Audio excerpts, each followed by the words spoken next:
37வது ஸ்லோகம். ஸ்ரீ பகவானுவாச்ச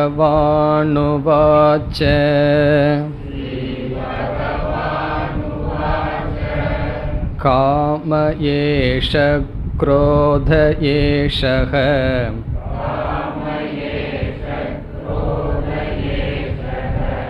ரஜோ குண சமுத்பவஹ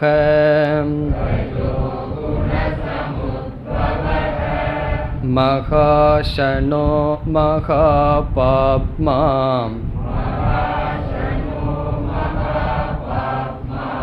வித்யேன மிக வைரிணம்.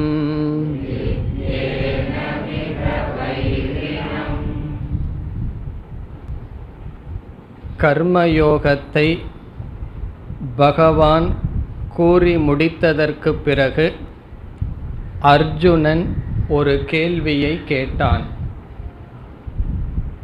ஸ்வதர்மத்தை செய்வது கர்மயோகம் என்று கூறி அதர்மத்தை செய்யாமலிருத்தல் கர்மயோகம், அதே சமயத்தில் பரதர்மத்தையும் செய்யாமலிருத்தல் கர்மயோகம் என்று முடிவு செய்தார். அதற்கு பிறகு அர்ஜுனனுடைய கேள்வி, அதகேன பிரயுக்தோயம் பாபம் சரதி பூருஷக, எதனால் தூண்டப்பட்டு விருப்பம் இல்லாமலும் அனிச்சன் அபி விரும்பாமலும் ஏன் மனிதன் பாபத்தை செய்கின்றான், நிஷித்த கர்மத்தை செய்கின்றான் என்பது கேள்வி.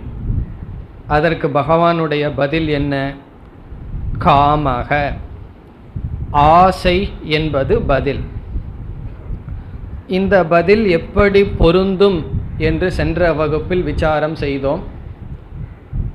அர்ஜுனன் விருப்பப்படாமல் தூண்டப்பட்டவனாக ஏன் பாபம் செய்கிறான் என்றால், பகவான் அதற்கு காரணம் விருப்பு. காமக என்பது எப்படி பதில் பொருந்தும் என்றால், அறிவுப்படி பாபத்தை செய்ய ஒருவன் விரும்புவதில்லை, ஆனாலும் மனதில் இருக்கின்ற ஆசையினால் காமத்தினால் பாபத்தை செய்கின்றான் என்று பதில் பார்த்தோம். அப்படி என்றால் நமக்குள் நடக்கின்ற போராட்டமானது நம்முடைய அறிவுக்கும் நம்முடைய மனதிற்கும். அறிவு சொல்கின்றது இதை செய்ய வேண்டாம் என்று, மனது செய்ய வேண்டும் என்று தூண்டுகிறது. அதற்கு காரணம் மனதில் உள்ள ஆசை. இனி இதற்கு பிறகு வருகின்ற பகுதியில் காமத்தை பற்றி 3 கருத்தை பகவான் கூறுகிறார் என்று பார்த்தோம். ஒன்று காமஸ்வரூபம், இரண்டாவது காம அதிஷ்டானம், மூன்றாவது காமஜய உபாயக.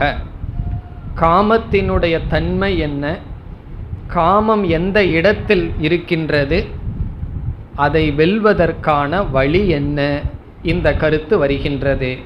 இப்பொழுது நாம் காமத்தின் சொரூபத்தை பார்த்து வருகின்றோம். இதில் காமத்தினுடைய முதல் சொரூபம் குரோதக. காம ஏஷ குரோத ஏஷக. ஏஷக என்றால் இந்த காமம், இந்த குரோதம். இங்கு பகவான் நம்முடைய பாவத்திற்கு காமமும் கோபமும் காரணம் என்று சொல்லவில்லை. காமம்தான் காரணம், அது கோபமாக மாறி வடிவெடுக்கிறது. இப்போ காமத்தினுடைய சுரூபம் என்ன? குரோதம், கோபம். குரோதகன்னு சொன்னால் துவேஷம்னு எடுத்துக்கொள்ளலாம், அல்லது கோபம் என்றும் பொருள் கொள்ளலாம். நம்முடைய பாவத்துக்கு காரணம் கோபம். அதனால் சில சமயம் நம்ம என்ன சொல்கிறோம், நான் கோபத்தில் அவ்விதம் சொல்லிவிட்டேன். சொல்லக்கூடாததை சொல்லிட்டு அதுக்கு நம்ம என்ன எக்ஸ்கியூஸ் கேட்போம், நான் சாதாரணமாக இருந்திருந்தா இப்படிப்பட்ட வார்த்தையை பேசியிருக்க மாட்டேன், கோபத்தில் பேசினேன், அதனால் அதை விட்டு விடுன்னு சொல்கிறோம். இதிலிருந்து என்ன தெரிகிறது? கோபம் இருந்தால் நம்மை பாபத்தில் தூண்டும்.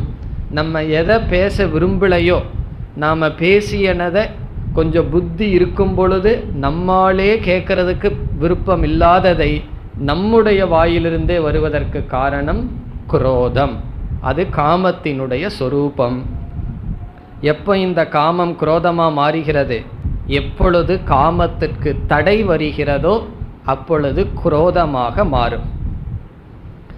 வேறொரு இடத்தில் சொல்லப்படும், நம்முடைய காமம் ஆசைக்கு யாராவது தடை விதித்தால் அவர்கள் மீது குரோதம் வரும். எப்பொழுது? அவர்கள் நம்மை விட பலகீனமானவர்களாக இருந்தால். நம்மை விட பலமானவர்களாக இருந்தால் பயம் நமக்கு வரும். இந்த காமம் குரோதமாக வடிவெடுக்கும் அல்லது பயமாக மாறும். பயத்துக்கு என்ன காரணம்? காமம். இப்போ காமம் குரோதமாகவோ பயமாகவோ மாறும். இங்கே பகவான் பயத்தை பற்றி சொல்லவில்லை, குரோதத்தை பற்றி பேசுகின்றார். இனி ரஜோகுண சமுத்பவக, இது ரஜோகுணத்திலிருந்து உதித்தது. இதையும் சென்ற வகுப்பில் பார்த்தோம். அடுத்த சொல் மகாசனக. மகாசனக என்பது அசனம் என்றால் உணவு, மகாசனக என்றால் இந்த காமத்திற்கு எவ்வளவு உணவு போட்டுக்கொண்டே இருந்தாலும் அது வாங்கிக் கொண்டே இருக்கும். மனசில் ஒரு ஆசை வருது, அதை நிறைவேற்றிட்டா அந்த ஆசை போயிருமான்னு சொன்னால் போகாது. மீண்டும் அந்த ஆசை உற்பத்தி ஆகிக்கொண்டே இருக்கும், அதிகரித்து கொண்டே இருக்கும். இப்போ மகான் அசனம் ஆகாரக விஷயபோக எஸ்ய சக, யாருக்கு எந்த ஆசைக்கு எவ்வளவு விஷயபோகத்தை கொடுத்தாலும் அது போதும் என்று சொல்லாதோ. அதனால தான் பகவான் இதுலேயும் சொல்லுவார். பிறகும் பிரசித்தமாக சாஸ்திரத்தில் காமத்துக்கு கொடுக்கிற உதாரணம் நெருப்பு. நெருப்பில் அதில் பெட்ரோலோ ஏதாவது விட்டுட்டே இருந்தால் அந்த நெருப்பு என்ன ஆகும்? வளருமே தவிர அணையாது. அவ்விதம் காமத்துக்கு தீனி போட போட அது அதிகரிக்குமே தவிர குறையாது. சில பேர் என்ன நினைப்பார்கள், எல்லாம் அனுபவிச்சுட்டா போயிருமோன்னு சொல்லி. அனுபவித்தால் போகாது. அது திருப்தியை கொடுக்காமல் மீண்டும் மீண்டும் மனம் அந்த விஷயத்தில் நாடிக்கொண்டே இருக்கும். இதுவரை சென்ற வகுப்பில் பார்த்தோம். இனி அடுத்த சொல் மகாபாப்மா. மகாபாப்மா என்றால் பாபத்திற்கு காரணம். மகான் பாப்மா யஸ்மாத் சக, எந்த ஒன்றிலிருந்து பெரிய பாபம் நமக்கு வருமோ அது காமத்தினுடைய சொரூபம். பாப்மா என்றாலும் பாபம் என்றாலும் ஒன்றுதான். மகா பாப்மா என்றால் பெரிய பாவத்திற்கு காரணம். ஆசைதான் பாபத்திற்கு காரணம். நம்முடைய புராணங்கள் அனைத்துமே இந்த ஆசையை பற்றி விளக்குவதற்காகத்தான். அது ராவணனாகட்டும் ஹிரண்யகசிப்பு ஆகட்டும், பெரிய பெரிய புராணங்களில் பெரிய பெரிய தபஸ்விகளுடைய வாழ்க்கையெல்லாம் எதற்கு சித்தரிக்கப்படுகிறது என்றால், எப்படி ஆசையினால் பாபத்தை தேடினார்கள், பாபத்தை ஆசையினால் எப்படி சம்பாதித்தார்கள். இந்த கதையை விளக்குவதற்குத்தான் பல புராணங்கள் இதிகாசங்கள். அதைத்தான் பகவான் சொல்றார், மகா பாப்மா, காமம் பாபத்தை கொடுக்கும். பிறகு அர்ஜுனனிடம் கூறுகின்றார், வித்தி ஏனம் இக வைரினம். வித்தி என்றால் தெரிந்துகொள். துவம் ஹே அர்ஜுனா வித்தி, அறிந்துகொள், நன்கு உணர்ந்துகொள். என்ன உணர்ந்து கொள்ள வேண்டும்? இந்த பாபத்தை, இந்த காமத்தை நீ எப்படி உணர வேண்டும் என்றால், ஏனம், ஏனம் என்றால் இதை, வித்யேனம் பிரித்து படித்தா வித்தி ஏனம், தெரிந்துகொள் இதை. இதைனா காமத்தை. என்னன்னு காமத்தை நீ தெரிஞ்சுக்கணும்? வைரினம், பகைவன். வைரின எனிமி, சத்ரு. வைரினம் என்றால் பகைவன். இக அஸ்மின் ஜீவனே, நம்முடைய ஜீவிதத்தில். இகன நம்முடைய வாழ்க்கையில். இந்த வாழ்க்கையில், குறிப்பாக மனித வாழ்க்கையில் இதை பகைவனாக தெரிந்துகொள். இதுவும் காமத்தினுடைய சொரூபம். காமம் நமக்கு பகைவன். காமத்தை, மனதில் தோன்றுகின்ற ஆசையை பகைவனாக தெரிந்துகொள். இப்போ இந்த ஸ்லோகத்தில் ஆசைதான் பாபத்திற்கு காரணம். ஆசை மனதில் இருக்க இருக்க என்னதான் புத்தி தர்மாதர்மத்தை சொன்னாலும் அவன் பாபத்தை செய்வான் என்று சொன்னார். மேலும் அடுத்த 2 ஸ்லோகங்களில் மீண்டும் ஆசையினுடைய சொரூபத்தையே பகவான் விளக்குகின்றார். 38வது ஸ்லோகம். தூமேனாவ்ரியதே வன்னிஹி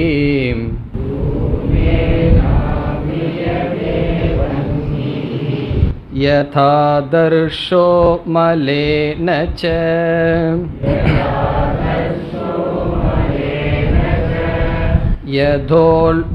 யதோல்பேனாவ்ருதோ கர்ப்பஹ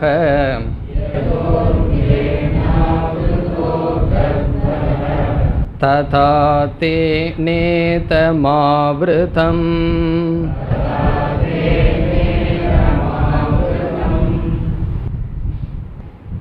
இந்த ஸ்லோகத்தில் பகவான் 3 உதாரணங்களை கொடுத்து ஞானமானது ஆசையால் மறைக்கப்படுகிறது என்று கூறுகிறார்.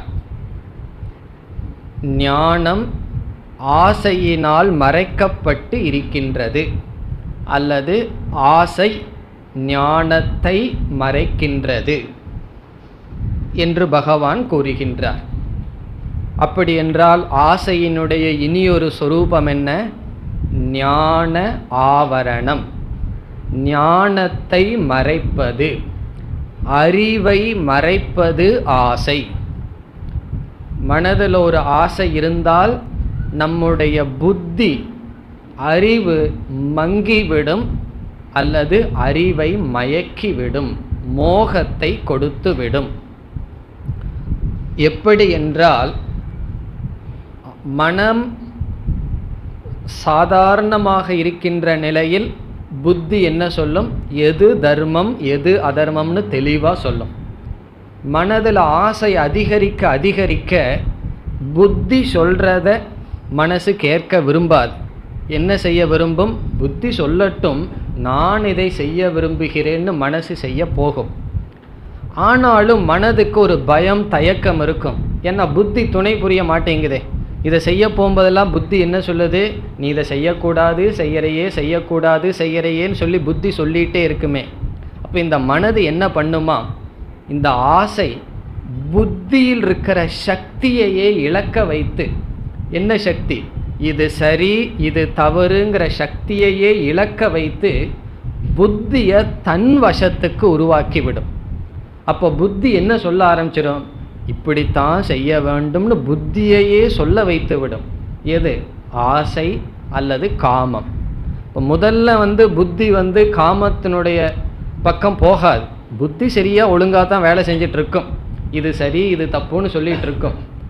ஆனால் இந்த மனசுக்கு புத்தியினுடைய துணை இல்லைன்னு வச்சுக்குவோமே, நல்லா சுதந்திரமாக தன்னுடைய விருப்பப்படி செய்ய முடியவில்லைன்னா நம்முடைய புத்தியையே மயக்கி, நம்முடைய புத்தி எது அதர்மமோ அதை தர்மம்னு சொல்ல வைக்கும், எது தர்மமோ அதை அதர்மம்னு புத்தியின் மூலமாகவே சொல்ல வைக்கும்.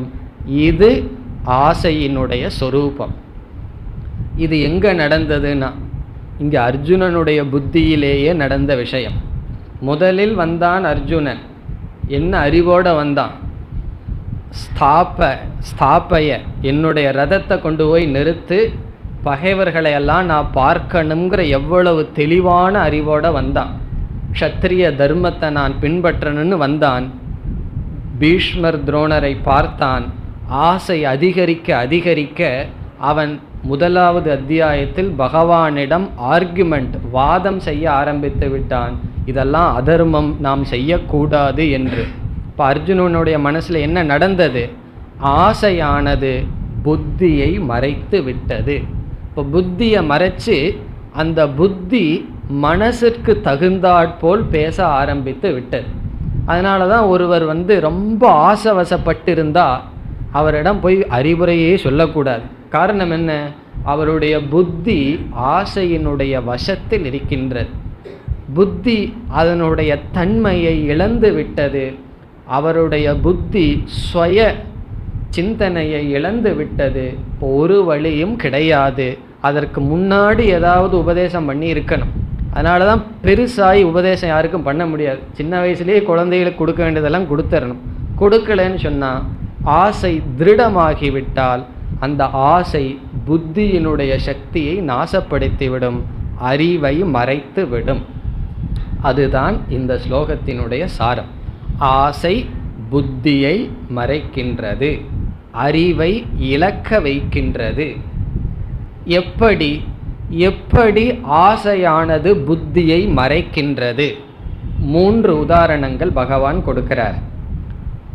ஸ்லோகத்திற்குள் சென்றால் முதல் உதாரணம், தூமேன ஆவ்ரியதே வன்னிகி.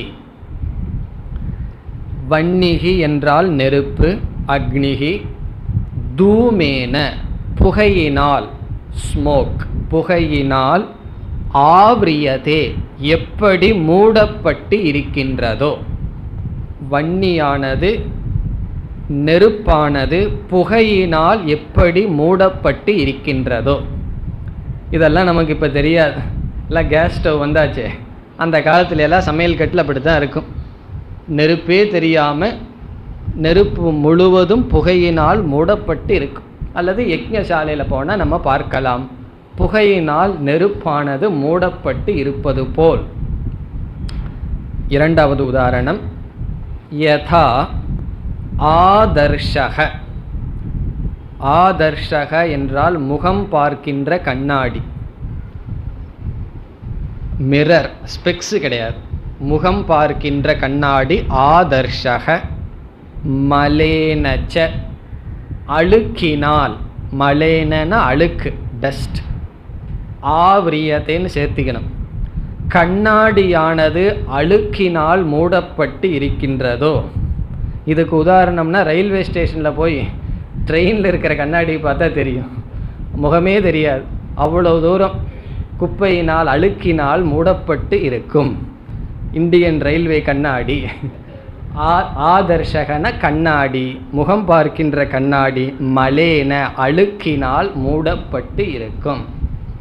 அது இரண்டாவது உதாரணம். மூன்றாவது உதாரணம் என்ன? யதா உள்பேன ஆவ்ருதக கர்ப்பக. இங்கு உள்பக என்றால் கர்ப்பை, கர்ப்பக என்றால் கர்ப்ப பையுக்குள் இருக்கின்ற சிசு, குழந்தை. கர்ப்ப பையினால் குழந்தை மூடப்பட்டு இருப்பது போல. உள்பேன கர்ப்ப பையினால், ஆவ்ருதக மூடப்பட்டுள்ள கர்ப்பக. இந்த இடத்துல கர்ப்பகன்னு சொன்னால் சிசுன்னு அர்த்தம், கர்ப்ப பையுக்குள் இருக்கின்ற குழந்தை. ததா அவ்விதம், இந்த 3 உதாரணத்தை சொல்லி பகவான் ததா அவ்விதம். அவ்விதம் என்ன? தேன இதம் ஆவ்ருதம். தேன என்றால் அதனால், இதம் என்றால் இது, ஆவ்ருதம் மூடப்பட்டுள்ளது. அதுபோல் அதனால் இது மூடப்பட்டுள்ளது. இப்போ எதனால் எது என்ற சந்தேகம் பகவான் இங்கு சொல்லவில்லை. இந்த 3 உதாரணத்தை சொல்லிட்டு அதுபோல அதனால் இது மூடப்பட்டுள்ளது. நமக்கு சந்தேகம் வரும், எதனால் எது மூடப்பட்டுள்ளதுன்னு சொல்லி. அடுத்த ஸ்லோகத்தை சொல்ல போகிறார். அது என்னங்கிறது இப்போவே பார்த்துருவோமே. அதனால் ஆசையினால், இதம் ஞானம். அடுத்த ஸ்லோகத்தில் இந்த கேள்விக்கு பதில் வர இருக்கின்றது. அதனால் இதுனா அதனால் எது? ஆசையினால் ஞானம் மூடப்பட்டு இருக்கின்றது. இப்போ தேன தேன காமேன இதம் ஞானம் ஆவ்ருதம் மறைக்கப்பட்டுள்ளது. இந்த இடத்துல ஞானம் சொன்னால் ஞான சக்தி, புத்தியில் இருக்கின்ற சக்தி. பகவான் நமக்கு புத்தியை கொடுத்திருக்கார். அந்த புத்தியை கொடுத்த யாருக்குமே புதுசாக பகவான் புத்தியை கொடுக்க வேண்டிய அவசியம் இல்லை. அந்த புத்தியில் இருக்கிற சிந்தனை சக்தியை ஒவ்வொருவரும் ஒவ்வொரு விதத்தில் பயன்படுத்தி வருகிறார்கள். அந்த சிந்தனை சக்தியானது மறைக்கப்படும் ஆசையினால். இனி இந்த 3 உதாரணத்திலிருந்து சில கருத்துக்களை நாம் எடுக்கலாம். நமக்கே தெரிஞ்சிடும் இந்த 3 உதாரணம் எப்படி படிப்படியாக பகவான் சொல்கிறாருன்னு சொல்லி. நெருப்பினால் புகை மூடப்பட்டுள்ளதுன்னு சொன்னால் அந்த புகையை நீக்கிறதுக்கு என்ன பண்ணணும்? அதிக முயற்சி தேவை கிடையாது. கொஞ்சம் ஊதுனோம் அப்படின்னா புகை போயிடும், நெருப்பானது நன்கு வந்துவிடும். குறைந்த முயற்சியுடன் இங்கே புகைக்கு என்ன உதாரணம்? ஆசை. நெருப்பு ஞானம். ஞானம் என்ற நெருப்பை புகை என்ற ஆசை மூடி இருந்தால் சிறு முயற்சியுடன் அதை நீக்கிவிடலாம். அடுத்ததுக்கு என்ன செய்யணும்? ஆதர்ஷக என்பது கண்ணாடி என்பது ஞானம். மலம் என்றால் அதன் மேல் இருக்கின்ற அசுத்தம். அதை நீக்க வேண்டும் என்றால் சில முயற்சி கொஞ்சம் அதிகமாக செய்யணும். அதுக்கு நல்லா சிலதெல்லாம் வச்சுருக்காங்க தெரியுமா? அந்த மிரர் கிளீனர்னு எல்லாம் வச்சுருப்பாங்க. அதெல்லாம் வாங்கி அதை க்ளீன் பண்ணணும். 3வது கர்ப்பத்திற்குள் சிசு இருக்கின்றது. அதற்கு என்ன செய்யணும்னா பொறுமையாக இருக்க வேண்டும். காலம்தான், அதுக்கு மேலே ஒன்றும் செய்ய முடியாது. இவ்விதம் 3 படியில் ஆசைகள் மனதிலுள்ள அறிவை மூடுகிறதுன்னு சொல்கிறார். இப்போ முதல் படி என்னன்னு சொன்னால், சில ஆசைகள் ஞானத்தை மறைச்சிருக்கும்.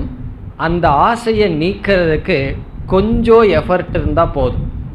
சிறிய முயற்சியுடன் சில ஆசைகளை எல்லாம் நம்ம நீக்கிடலாம். அதை அனுபவித்து அதனால் துக்கப்பட்டு தான் போகணுங்கிறது கிடையாது. சிறிய முயற்சியில் அது நீங்கிவிடும். சில ஆசைகள் கொஞ்சம் அதிகமாக முயற்சி பண்ணணும், அதிகமாக சிந்திக்கணும், விரதம் இருக்கணும், ஏதாவது பரிகாரம் பண்ணி அந்த ஆசையிலிருந்து விடுதலை அடைய வேண்டும். அது எதற்கு உதாரணம்? கண்ணாடி. கண்ணாடியில் இருக்கிற அழுக்கை நீக்கிறதுக்கு முயற்சி பண்ணணும் அல்லவா? அப்படி இனி கர்ப்பத்தில் இருக்கிற சிசுவை போல் மூடி இருப்பதுங்கிற விஷயத்தில் என்ன செய்யணும்? பொறுமையாக இருந்து ஆசையை தர்மப்படி வாழ்ந்து தான் அந்த ஆசையை நீக்க முடியும். இந்தந்த விதத்தில் மனிதர்களுடைய மனதில் ஆசை இருக்குன்னு பகவான் சொல்கிறார். சில ஆசைகள் நன்கு ஊறி இருக்கும், வேரூன்றி இருக்கும், ஒன்றும் செய்ய முடியாது. எவ்வளவுதான் உபதேசம் பண்ணாலும் வைராகிய சதகத்தை 100 முறை படித்தாலும் வைராக்கியம் வராது. அந்த புஸ்தகத்தில் தான் வைராக்கியமே வருமே தவிர ஆளுக்கு வைராக்கியமே வராது. பிறகு கொஞ்சம் சாஸ்திரம் படித்து சத்சங்கம் இருந்ததுன்னா சில ஆசைகள் போயிடும். நம்ம அனுபவத்தில் பார்க்கிறோம். நாளாக சில ஆசைகள் எல்லாம் போயிருக்கிறத நம்மளே பார்க்கிறோம். பிறகு சில ஆசைகள் சுலபமாக சென்றுவிடும் என்று. அல்லது உதாரணம் 3 உதாரணம் இந்த மாதிரிலாம் எடுத்து காட்டியும் உதாரணம் அதிகமாக சொல்கிறது நன்கு புரிந்து கொள்வதற்காகன்னு எடுத்துக்கலாம். அல்லது மனதில் இருக்கின்ற ஆசையினுடைய வேறுபாடு கிரடேஷனுக்காக இவ்விதம் சொல்கிறார் என்றும் எடுத்து கொள்ளலாம். அல்லது சத்துவ குணத்தில் இருக்கின்ற ஆசைகள் இது போல முதலில் சொன்ன உதாரணம் போல கொஞ்சம் சுலபமாக போயிடும். ரஜோ குணத்தில் இருக்கிற ஆசைகளெல்லாம் கொஞ்சம் கஷ்டப்படணும். தமோ குணத்தில் இருக்கிற ஆசைகளுக்கு சான்ஸே கிடையாது. அது கொஞ்ச நாள் இருந்து அது ரஜஸுக்கு தமசு சத்துவத்துக்கு தான் போகணும் என்று ஒவ்வொருவருடைய மனதிலும் இருக்கின்ற ஆசைகளினுடைய தரம் இவ்விதம் இருக்கின்றது. பிறகு எனக்கு எப்படி தெரியும் ஆசை இதில் எந்த லிஸ்டில் இருக்குன்னு சொல்லி? நம்மளுடைய முயற்சியில் தான். சிலதெல்லாம் முயற்சி பண்ணுன்னே போயிடுதுன்னா நல்லது, சிலது போகவில்லைன்னு சொன்னால் அதிக முயற்சி தேவை என்பதிலிருந்து இந்த உதாரணத்திலிருந்து நமக்கு கிடைக்கின்றது. இப்போ இந்த ஸ்லோகத்தினுடைய சாரம் என்ன? ஞானத்தை ஆசையானது மறைக்கின்றது, புத்தியை அறிவை ஆசையானது மறைக்கின்றது. இதெல்லாம் நம்ம சிந்திச்சு பார்த்தோம்னா தெரியும். தர்மாதர்மம் பேசிகிட்டு இருக்கிறவர் திடீர்னு சொல்லி தனக்கு சம்பந்தப்பட்டவர் ஏதாவது அதில் இருந்தால் உடனே அவருடைய தர்மாதர்மம் எல்லாம் மாறிடுது. காரணம் என்ன? அங்கே ஆசை வந்தால் புத்தியானது மாற்றத்திற்கு உட்படுகிறது. இதே அர்ஜுனன் உதாரணம். அவன் வெறும் துரியோதனன் துஷ்டாதனன் மட்டும் இருந்திருந்தான்னு வச்சுக்குவோமே, அவன் என்ன வீரம் பேசியிருப்பான். ஒரு கால் பீஷ்மர் துரோணெல்லாம் தன்னுடைய பக்கம் வந்திருந்தா அவனுக்கு இப்படிப்பட்ட குழப்பம் வந்திருக்காது. எங்கு பற்று வருகிறதோ அங்கு புத்தியானது தன்னுடைய தர்மத்திலிருந்து, சிந்தனையிலிருந்து, தர்மாதர்ம விவேக சக்தியிலிருந்து இழக்கப்படுகின்றது. அதனால் ஒருவர் அதர்மமான சிந்தனை இருந்தால் நம்ம என்ன பார்க்கணும், அதற்குள்ள இருக்கிற காமந்தான் இந்த காரியத்தை செய்கிறதுன்னு பார்த்து குரோதம் நமக்கு வரக்கூடாது. ஏன்னா மற்றவர்களுடைய தவறை பார்த்து நமக்கு குரோதம் வந்ததுன்னா அதுவும் என்ன, அதுவும் காமத்தினுடைய ஒரு விளைவு தான். பிறகு அந்த மனசில் இருக்கிற காமத்துக்கும் இந்த மனசில் இருக்கிற காமத்துக்கும் வேறுபாடு கிடையாது. இதிலிருந்து காமம் என்பது குரோதஸ்வரூபம், பாபஸ்வரூபம், அதற்கு எவ்வளவு பொருள்களை கொடுத்தாலும் நீங்காது, ஞானத்தை மறைக்கும் என்ற கருத்தை பகவான் கூறினார். இனி அடுத்த ஸ்லோகம். ஆவ்ருதம் ஞானமேதேன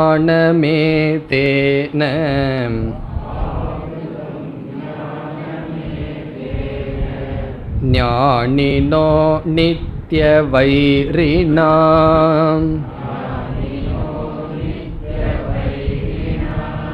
காமரூபேண கௌந்தேய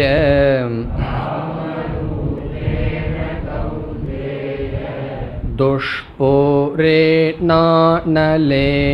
ச.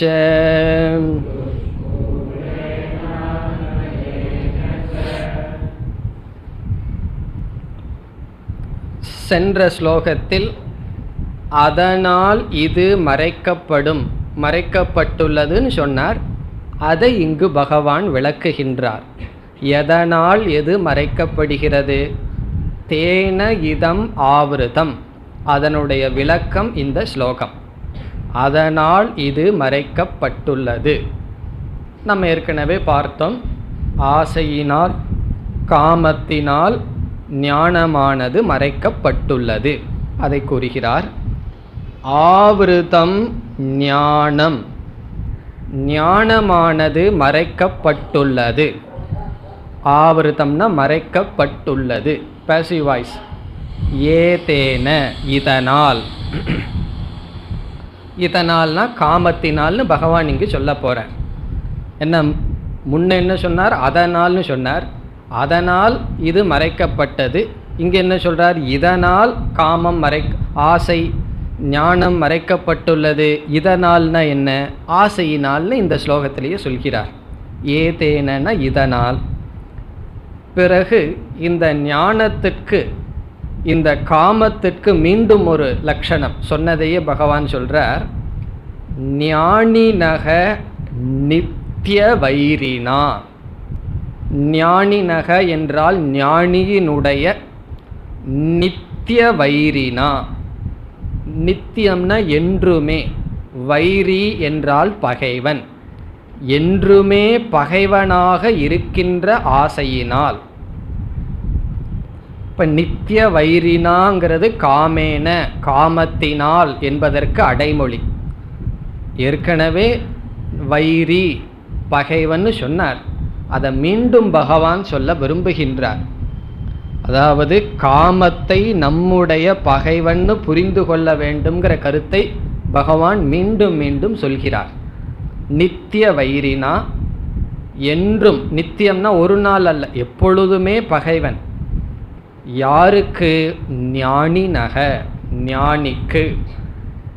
இப்போ விளக்காசிரியர் ஒரு கேள்வியை கேட்குறார். பகவான் எதுக்கு ஞானிக்கு பகைவன்னு சொல்கிறார்? இப்போ அஞ்ஞானிக்கு பகைவன் இல்லையா என்ற கேள்வியை கேட்டு அதுக்கு பதில் சொல்கிறார். அழகான பதில் சொல்கிறார். ஆசை அஞ்ஞானிக்கு பகைவன், ஆனால் நித்திய வைரி கிடையாதான். அவனுக்கு வைரினா பகைவன், ஆனால் என்னைக்குமே பகைவன் அல்லவான். அது எப்படின்னு சொன்னால், மனசில் ஒரு ஆசை வந்தால் அஞ்ஞானிக்கு, ஞானிக்கல்ல, அஞ்ஞானிக்கு வந்தால் அவன் ரொம்ப சந்தோஷமாக ஆசையை வரவேற்று அதை தீர்ப்பதற்கான பெரிய முயற்சியில் ஈடுபடுவான். அது தோல்வி அடைந்து கஷ்டம் வரும்போது தான் இந்த ஆசை என்னுடைய பகைவன் அவனுக்கு தெரியுதான். இப்போ அஞ்ஞானிக்கு ஆசைப்படுற காலத்தில் அது அவன் பகைவனை போல பார்க்கறதே இல்லையா. ஒரு ஆசை மனசில் வந்துட்டா 4 பேர்த்திட்ட சொல்லுவான், எனக்கு இப்படி ஒரு ஆசை வந்திருக்கு, நான் இதை பண்ண போகிறேன்னு சொல்லி ரொம்ப சந்தோஷமாக வரவேற்பானான். அதனால் வர்ற துக்கம் வரும்போது தான் எல்லா ஆசையினால் வந்த வினைன்னு சொல்லி துக்கப்படுவானா. அப்போ தான் பகைவன்னு தெரியுமா. இந்த ஞானிக்கு எப்படின்னு சொன்னால், அவனுடைய மனசில் ஆசை உதிக்கும் பொழுதே பகைவன் நமக்குள் வந்து விட்டான்னு அப்போவே தெரிஞ்சிருமா.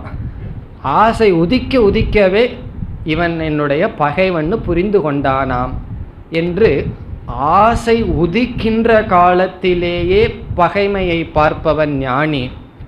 ஆசை உதித்து அதில் துக்கத்தை அனுபவிக்கும் பொழுது மட்டும் அஞ்ஞானிக்கு பகைவனாக தெரியும்.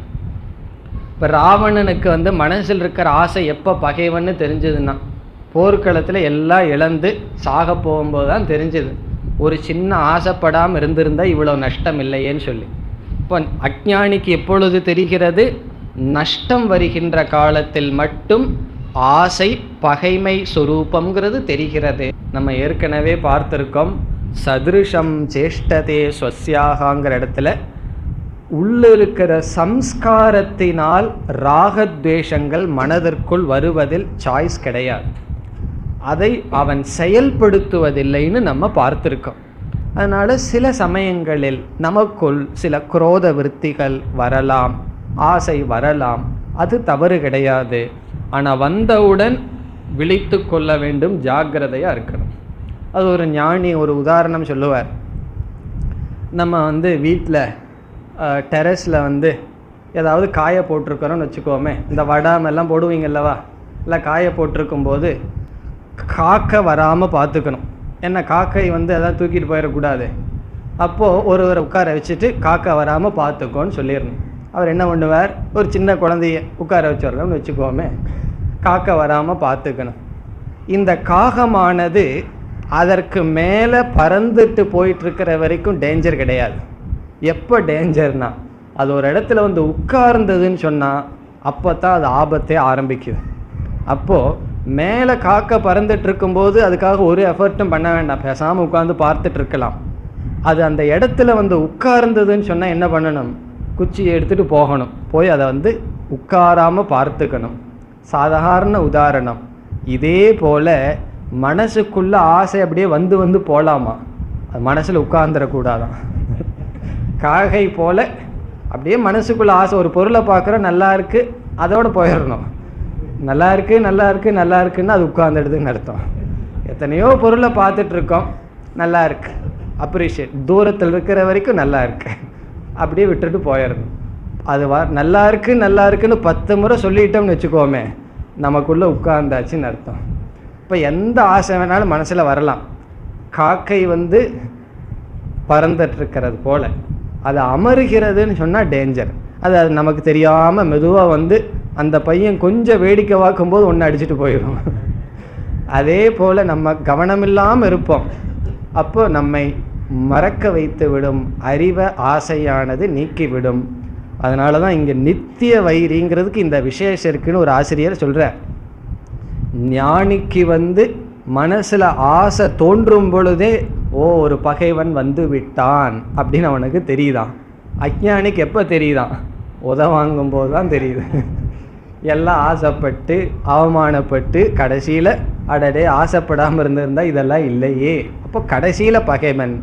இவனுக்கு நித்தியம் சொன்னால் எல்லா காலத்திலும், எல்லா இடத்திலும் நல்ல, எல்லா காலத்திலும் ஆசை தோன்றுகின்ற காலத்திலேயே இவனுக்கு பகைவன் என்று தெரிகிறது. ஞானியினுடைய பகைவனாக, என்றும் பகைவனாக இருக்கின்ற ஆசை. இனி 2வது வரியில் காமரூபேன, அந்த ஆசையினுடைய சொரூபத்தை சொல்றார். காமரூபம், ரூபம்னா சொரூபம், ஆசை சொரூபமாக இருப்பதனால், இருப்பதன் மூலம், ஆசையினால் அர்த்தம். காமேன இஸ் ஈக்குவல் டு காமரூபேன, காமத்தினால். இதெல்லாம் எப்படி சம்பந்தப்படுத்தணும், ஆவிருத்தம்ங்கிற வார்த்தையினால. காமரூபத்தினால், காமத்தினால் ஞானமானது மறைக்கப்பட்டுள்ளது. கௌந்தேய, ஹே அர்ஜுனா, அர்ஜுனனை அழைக்கிறார். அப்படியே எதுக்கு பகவான் இடையில கவுந்தேயான்னு கூப்பிடுறார்? தூங்கி போயிடக்கூடாது. முக்கியமான வரும்போது ஏ அர்ஜுனா அப்படின்னு சொல்றார். இந்த முக்கியமான இடம் இல்லவா, அதனால ஏ அர்ஜுனா கவனமாக கேள், அட்டென்ஷன். அவனுடைய புத்தியை வாங்கிறதுக்காக ஏ அர்ஜுனா, ஆசைதான் உன்னுடைய பகைவன். பீஷ்மர் துரோணரோ துரியோதனனோ அல்ல, அதெல்லாம் வெளியே இருக்கிற பகைவன். நமக்கு உண்மையான பகைவன் யாருன்னா நமக்குள்ளேயே இருக்கின்ற பகைவன் ஆசை. இது ஒரு முக்கியமான கருத்து தான். எனக்கெல்லாம் முக்கியமாக தெரியலையேன்னு சொன்னால் என்ன பண்ணுறது? காரணம் என்ன? நம்ம நினச்சிட்டு இருக்கோம் வெளிய உலகத்தில் தான் பகைவன் இருக்கான், அதைத்தான் நம்ம நீக்கணும்னு சொல்லி நம்முடைய மனசை பார்க்கறதே இல்லை. நம்ம மனசுக்குள் இருக்கிற அசுத்தத்தை பார்க்கறதே இல்லை. ஆனால் உடம்புல அசுத்தம் இல்லாமல் இருக்கும். காரணம் என்ன? 4 பேர்த்துக்கு தெரியுதே. அதனால் எல்லா சென்ட்டும் போட்டு உடம்பை தூய்மையாக வச்சுக்கிறதுக்கு அவ்வளோ முக்கியத்துவம் கொடுக்குறோம். உள்ளத்தை தூய்மைப்படுத்துறதுக்கு முக்கியத்துவம் கொடுக்கறதே இல்லை. அதுக்கு என்ன காரணம்? தெரியறதில்லை யாருக்கும். நம்ம என்ன நினைப்பில் இனி ஒருத்தர் வீட்டுக்கு போகிறோம், இனி ஒருத்தர் நம்ம வீட்டுக்கு வரும்போது என்ன நினச்சிட்டு வாங்கணும்னு சொல்கிறோம்னு அவருக்கு தெரிஞ்சதுன்னா வருவாரா? தெரிவதில்லை. இப்போ நம்ம மனசில் இருக்கிற அசுத்தங்கள் யாருக்குமே தெரியாததுனால நம்ம என்ன நினச்சிட்டு இருக்கோம்? யாருக்கும் தான் தெரியலையே, அதனால் அப்படியே வச்சுக்கலாம். இந்த பழக்கம் நம்ம வீட்டிலையே வச்சுருப்போம். முன்னாடி ரூமு மட்டும் நல்லா இருக்கும், பெட்ரூம்குள்ளே போய் மேலே பாருங்கள் எப்படி இருக்கும்னு. யாரும் வந்து பார்க்கறது இல்லைன்னா எப்படி வேணாலும் வச்சுக்கலாம். யாராவது வந்து பார்க்குற இடத்த மட்டும் சுத்தமாக வச்சுக்கிறோம்.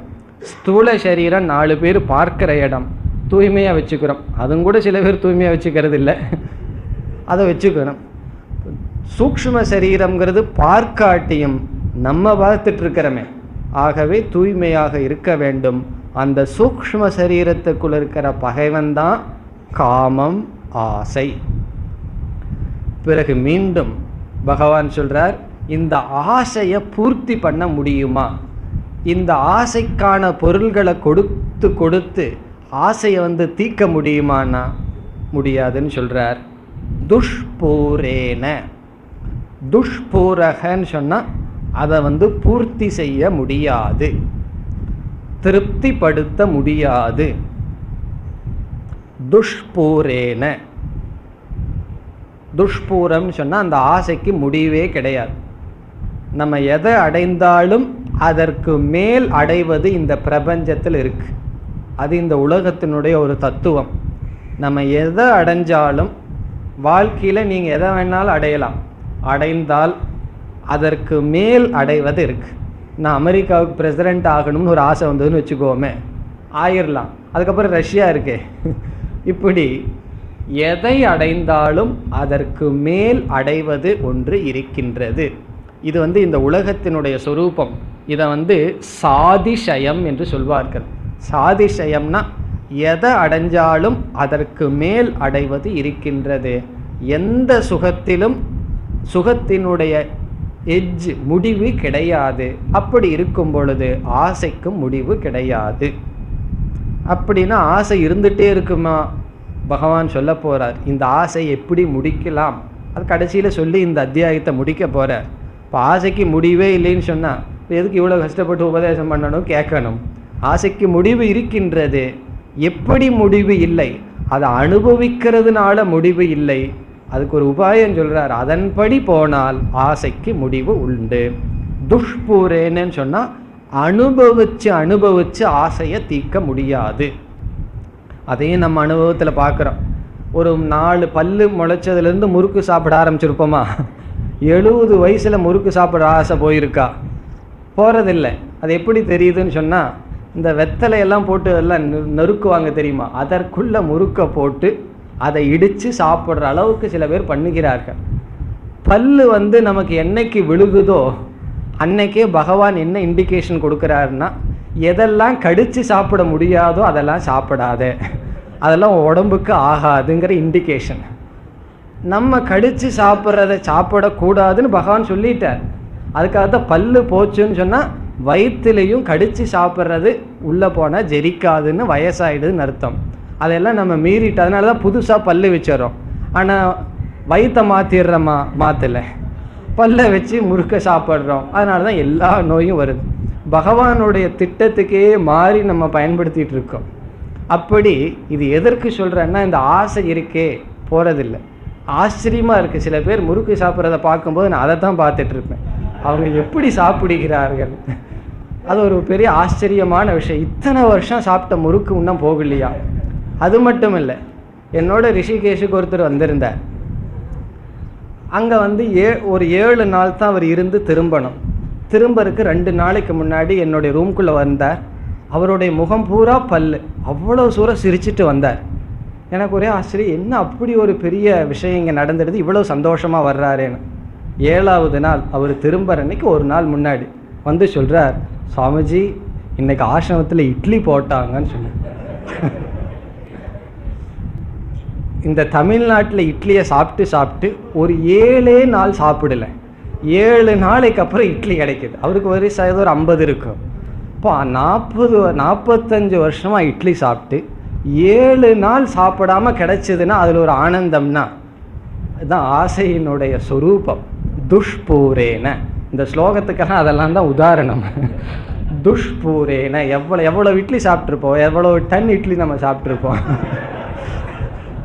பட் இருந்தாலும் கணக்கு போட்டு பாருங்க. சில சமயம் நேரம் போகலின்னா நான் போட்டு பார்ப்பேன், எவ்வளோ இட்லி தோசை சாப்பிட்ருப்போம், இன்னும் அது ஆசை போக மாட்டேங்குது. வயசு ஆக ஆக எவ்வளோ லாரி லோடு சாப்பிட்ருப்போம். துஷ்பூரேன, எவ்வளவு சாப்பிட்டாலும் அது வந்து போதும்னு சொல்லாது. அப்போ என்ன செய்யணும், பகவான் சொல்ல போகிறார். இந்த உபாயத்தின் மூலம்தான் ஆசையை நீக்க முடியும்னு சொல்ல போகிறார். துஷ்பூரம்ங்கிறதுக்கு உதாரணம் சொல்கிறார். நம்ம பார்த்த உதாரணம் அனலேன. அனலேன நெருப்பு. எப்படி நெருப்புக்கு உணவு கொடுப்பதன் மூலம் நெருப்பை அணைக்க முடியாதோ அப்படி ஆசையை அணைக்க முடியாது. அனலேன என்றால் உதாரணம், நெருப்பை போல. ஆசையை நெருப்புனே பகவான் சொல்லிடுறார். நெருப்பை போல, நெருப்புக்கு உணவு கொடுக்க எப்படி நெருப்பு குறையாதோ, துஷ்பூரேன காமரூபேன நித்திய வைரினா, இப்படிப்பட்ட ஆசையினால் ஞானம் ஆவிருதம், ஞானம் அறிவு புத்தி மறைக்கப்பட்டுள்ளது. இனி அடுத்த ஸ்லோகத்தில் இந்த காமத்தினுடைய அதிஷ்டானத்தை சொல்றார். இந்த ஆசை எங்கே தான் உட்கார்ந்திருக்கிறது என்று சொல்கிறார். 40வது ஸ்லோகம். இந்திரியாணி மனோ புத்திஹி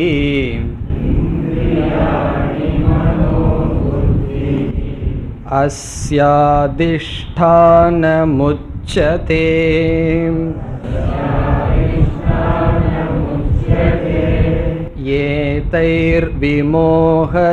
ஏதைர்விமோஹயத்யேஷஹ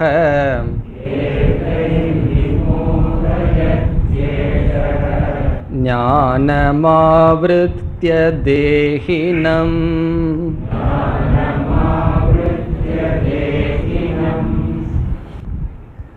இதுவரை காமத்தினுடைய சொரூபத்தை சொன்னார். இங்கு இந்த ஒரு ஸ்லோகத்தில் காமத்தினுடைய அதிஷ்டானம் பேசப்படுகின்றது.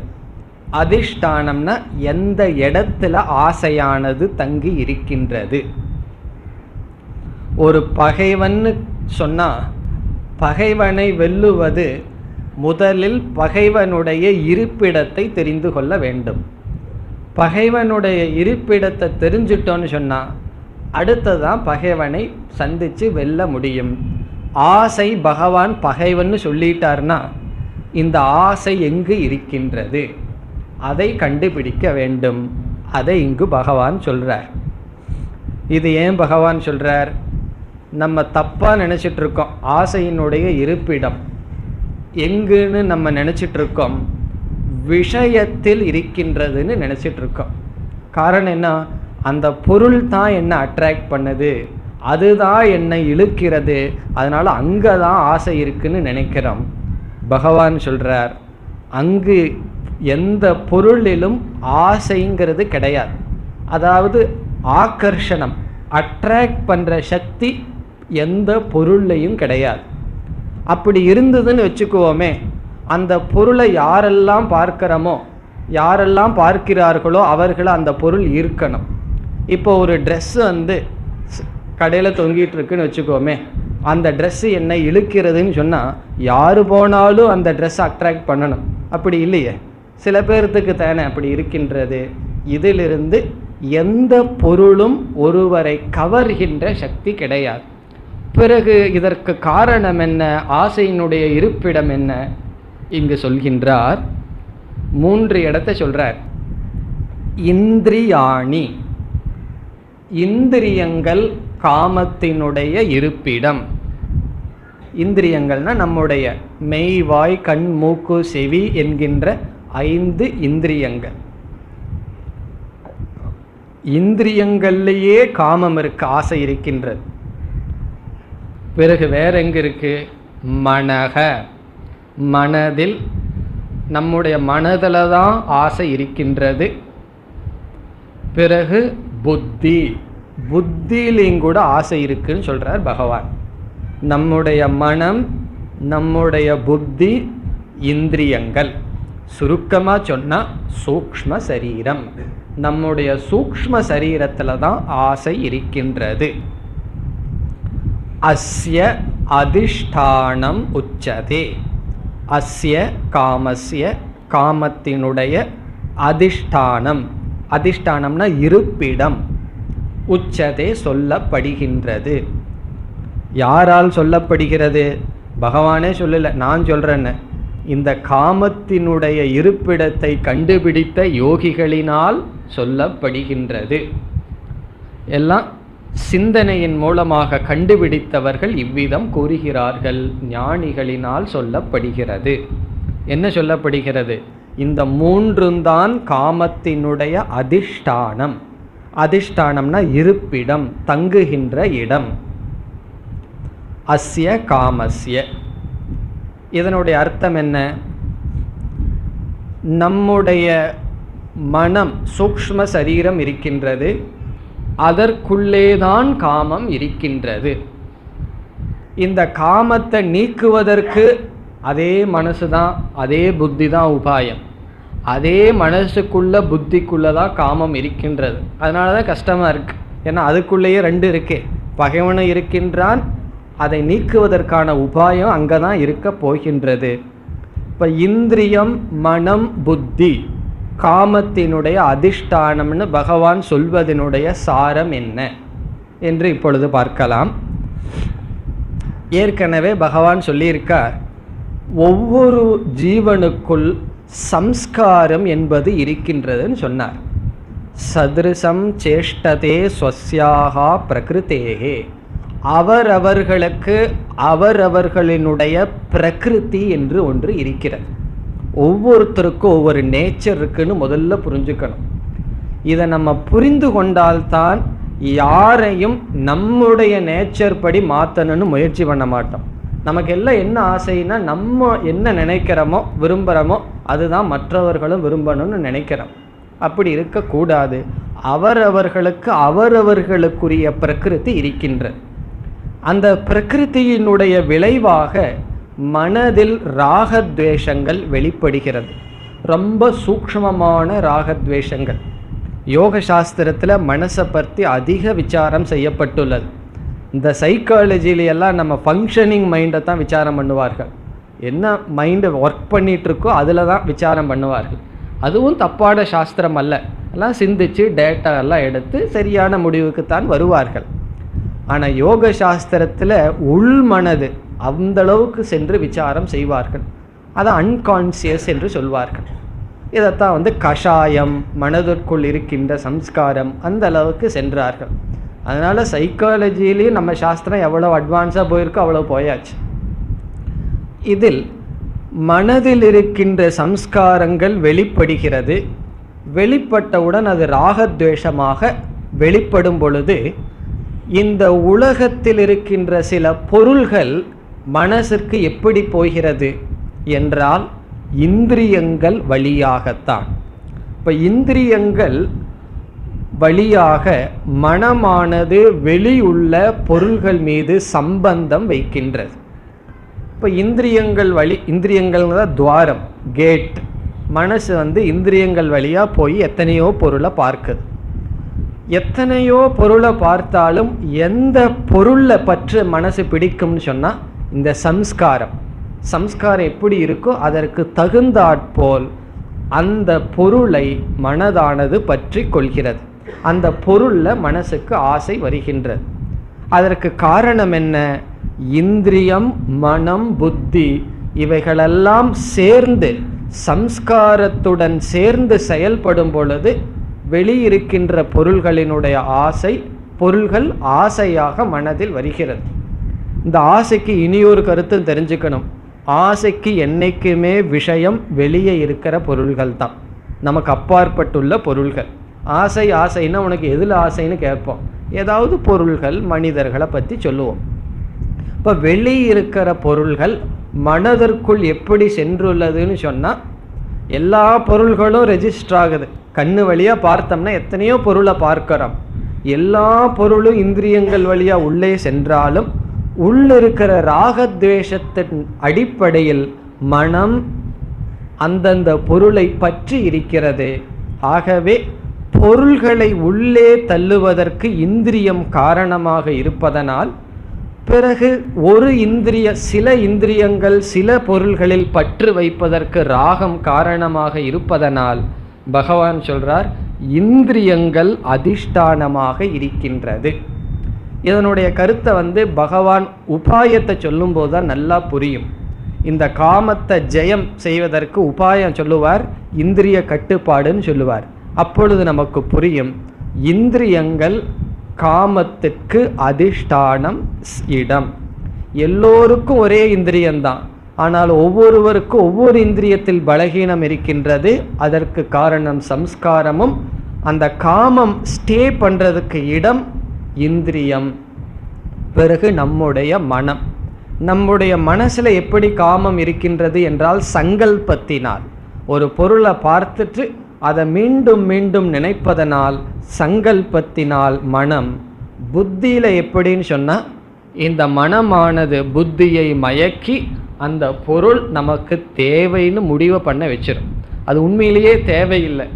நம்ம எத்தனையோ பொருளை வாங்குறோம், கொஞ்சம் சிந்திச்சு எவ்வளவு பொருள் தேவை எவ்வளவு பொருள் தேவையில்லைன்னு சிந்திச்சோம்னா எத்தனையோ பொருள்கள் தேவையில்லாதான் வாங்கிட்டு இருப்போம். இது ஏற்கனவே இருக்கும், இருந்தாலும் ஆசை மோகம் அதனால பொருள்களை சேர்த்திட்டே இருக்கும். ஒருவர் ஒரு பாடல் சொன்னார், வர வர இல்லானுக்கு சுகம். இல்லறத்தில் இருக்கிறவங்களுக்கு வர வர சுகமா, துறவிக்கு விட விட சுகமா, சன்னியாசிக்கு ஒரு பொருளை விட்டுட்டோம்னா அது ஒரு சுகம். இவ்வளவு நாளாக இந்த பொருளை பயன்படுத்தி இருந்தேன், இப்போ இந்த பொருள் இல்லாமல் என்னால் இருக்க முடியும்னா ஒரு பார்ட்டி வைக்கணும் அவருக்கு. காரணம் என்ன? ஒரு ஸ்டேஜ். இல்லறத்தாளுக்கு என்னன்னா இதை வாங்கிட்டேன் அதை வாங்கிட்டேன். ஒரு பொருளை வாங்கினா என்ன செய்யணும்? எல்லாத்திட்டையும் போய் சொல்லிட்டு வந்துடுவோம், இதை நான் வாங்கியிருக்கேன் பார்த்தையா அப்படின்னு சொல்லி. இது என்னன்னா சுகம். இப்படி நம்மளுடைய நேச்சர் பொருள்களை வாங்கி வைப்பது. இதெல்லாம் என்னென்னா காமத்தினுடைய விளைவு. இதெல்லாம் மனசில் இருக்கின்றது. மனம், புத்தி. புத்தி என்ன செய்கிறது? தேவையற்ற பொருளை தேவையாக மாற்றுகிறது. அது புத்தியினுடைய சாமர்த்தியம்.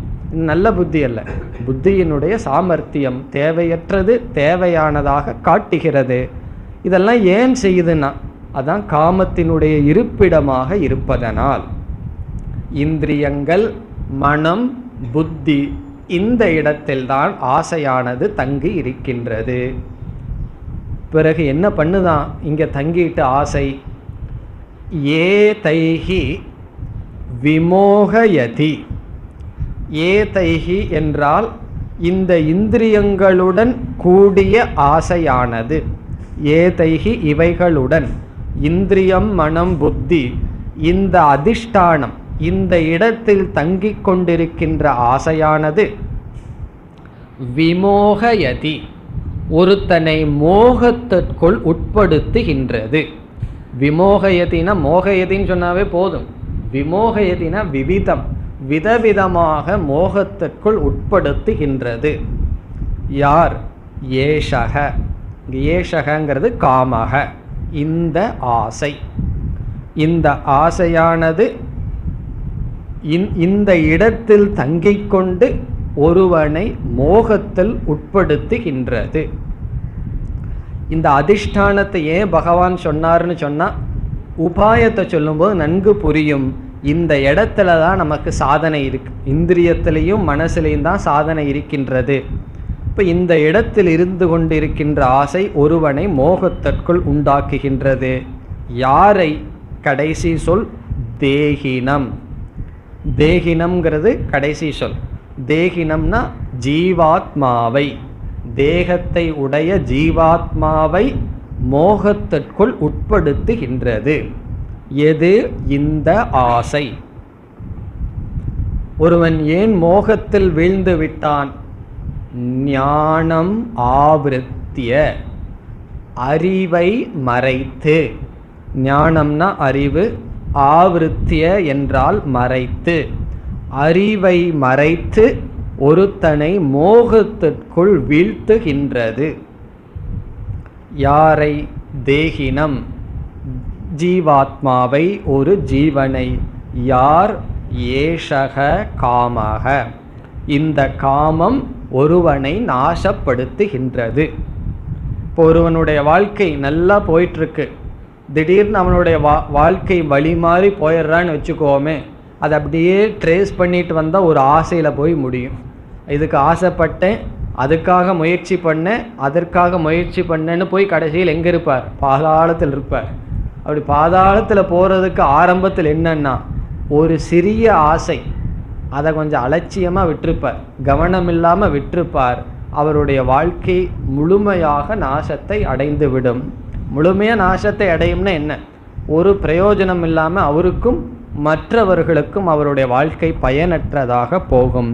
இத்தனைக்கு என்ன காரணம்னா, நம்முடைய மனதில் இருக்கின்ற ஆசை. இப்போ ஏஷக காமக விமோகயதி, மோகத்திற்குள் உட்படுத்துகிறது, ஞானத்தை மறைத்து. இதுவரை காமத்தினுடைய சொரூபத்தை சொல்லி காமத்தினுடைய அதிஷ்டானத்தை சொன்னார். இனி அடுத்த ஸ்லோகத்தில் காமத்தை ஜெயம் செய்கின்ற உபாயத்தை சொல்லப் போகின்றார். இந்த காமத்தை வெல்ல வேண்டும். இதுவரைக்கும் காமஸ்வரூபத்தை சொல்லியாச்சு, அதிஷ்டானத்தை சொல்லியாச்சு. இதுதான் பகைவன், அவன் இங்கே இருக்கான்னு சொன்னாச்சு. இனி என்ன செய்யணும்? படையெடுக்க வேண்டியது தான். அந்த பகைவனை எப்படி நீக்குதல்? 2 உபாயத்தை பகவான் சொல்லி இந்த அத்தியாயத்தை முடிக்கின்றார். இப்போ இதற்கு பிறகு வருகின்ற ஸ்லோகங்களில் காம ஜெயத்துக்கு 2 உபாயங்கள், காமத்தை வெல்லுவதற்கு 2 உபாயம்.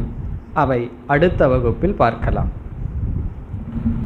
ஓம் பூர்ணமத பூர்ணமிதம் பூர்ணாத் பூர்ணமுதச்யதே பூர்ணஸ்ய பூர்ணமாதாய பூர்ணமேவாவசிஷ்யதே.